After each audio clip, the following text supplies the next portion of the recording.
UPMC Mercy Hospital, where he was immediately taken into surgery. At the point that she felt as though she was being put in an unlawful situation and was in the fear of bodily harm, she had the right to fire her firearm. And tonight, Washington is listed in critical condition at UPMC Mercy Hospital while in police custody. He faces several charges. Reporting from the Middle Hill District, Sheldon Negro, Pittsburgh's Action News 4. Time to check back with our Chief Meteorologist, Mike Hardy, and your certified most accurate forecast. The second day of this new year was not as nice as the first one, but there were little glimpses of sunshine. Yeah, don't worry, we're going to have a little bit more as we go further into the week. I think Thursday will be a better day. So sunshine, a chance tomorrow, but also a good deal of clouds as well. Right now, 35 degrees outside. That was our high temperature for the day. Still is our high temperature for the day. We started off at 32 degrees this morning, so temperatures only moved 3 degrees. Winds are southwest at 7. That puts our wind chill down in the upper 20s right now. Normal high temperature 37 degrees, so we did not make that mark today. We did have clouds across the board. This is what we saw all day long. As we go into tomorrow, we'll see a lot of this again. You can see the clouds that are really across into the Great Lakes, out to the east, down south, and they will continue to move in. Now, as we go through the day tomorrow, in the morning, we will have mostly cloudy skies.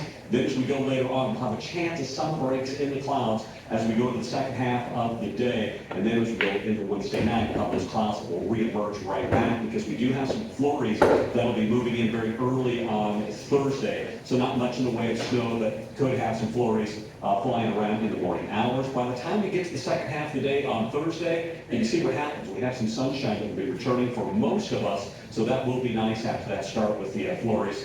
And then we go into Friday, you see at 1 o'clock, again, we have clouds that will be moving in. Once again, it will be dry on Friday, though, then we'll be focused on the weekend. Now, for the snow or flurries that are coming in on Thursday, you can see a little or no accumulation. And then as you go into the higher elevations this week, you may see an inch of snow, possibly 2 inches of snow. Okay, there's a storm it seems like everybody is talking about. It has not even made it into the U.S. yet, out in the Pacific, and that is going to be moving across the U.S. and heading in our direction. Not until next weekend, but once it gets here, we're going to take this track, and it depends which track it takes. If it goes south, this thing can completely miss us. If it goes to the north, we could have certainly some rain and snow with this as it moves through the area. We'll continue to track this as we go through the week and see if we'll have any impacts on us as we get closer to Saturday. 28 degrees for your low temperature tomorrow morning, a high tomorrow of 38 degrees, and then as we head through the rest of the week, we are going to be seeing dry conditions on Friday, and then Saturday we'll be tracking that storm moving across the country, so we have impacts here,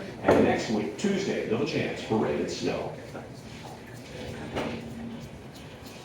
I'd be lying if I told you this didn't mean something to me. Doesn't matter how many times it is, each and every year I'm trying to find ways where I can get better and improve. And I don't take this honor lightly at all. T.J. Watt, who is Steelers MVP today, joining Antonio Brown as the only 4-time winners in Steelers history. Meanwhile, Mason Rudolph will get his third straight starting place at Kenny Pickett. Pittsburgh's Action Sports' Ashley Lyotis with Pickett's perspective tonight.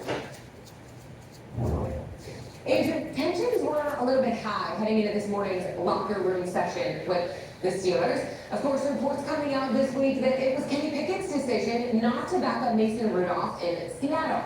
So Pickett addressed that topic head on in the locker room today before answering any questions. Saw reports out there that were attacking Eric Hines in person. I didn't get into a player standpoint of it. There was no talk of me being a backup quarterback this week in terms of being a 2. If I was healthy enough to play and the trainers and coaches felt like I looked good enough to play, I was going to start and play.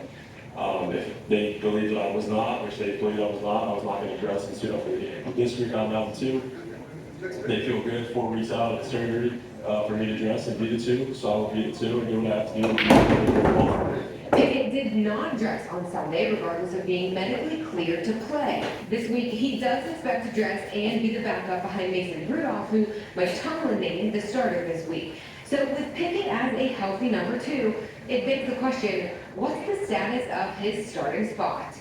I'm sure it's frustrating. Do you feel in any way that you lost your starting job? Listen, like I just said, it's a one-man position with no opportunity. He came in, he's playing well, and that's what they're going well with him. So we'll see how it plays out. I have to be ready to go in case we have to, whatever it takes to get to playoffs. That's really it's all hands on deck. So I'll be ready to go. There have been no answers when it comes to what this could mean for the starting quarterback role throughout the playoffs if they make it that far and into next season. The team saying they are week to week and right now focused on Baltimore. Reporting in the South Side, Ashley Layers for Pittsburgh's Action Sports. Now you can see the Steelers and Ravens right here on WTAE Channel 4, Saturday at 4:30. Our coverage kicks it off at 3 p.m. with Black and Gold prime time right here on Channel 4. Hockey superstars collide on Pittsburgh ice tonight. It's Sidney Crosby against Alex Ovechkin, the Penguins and the Capitals. We found Pittsburgh on the ice this morning. Now tonight, a chance to pick up a third win in 4 games against a divisional opponent. We just won 2 games against the Islanders. That was within our division.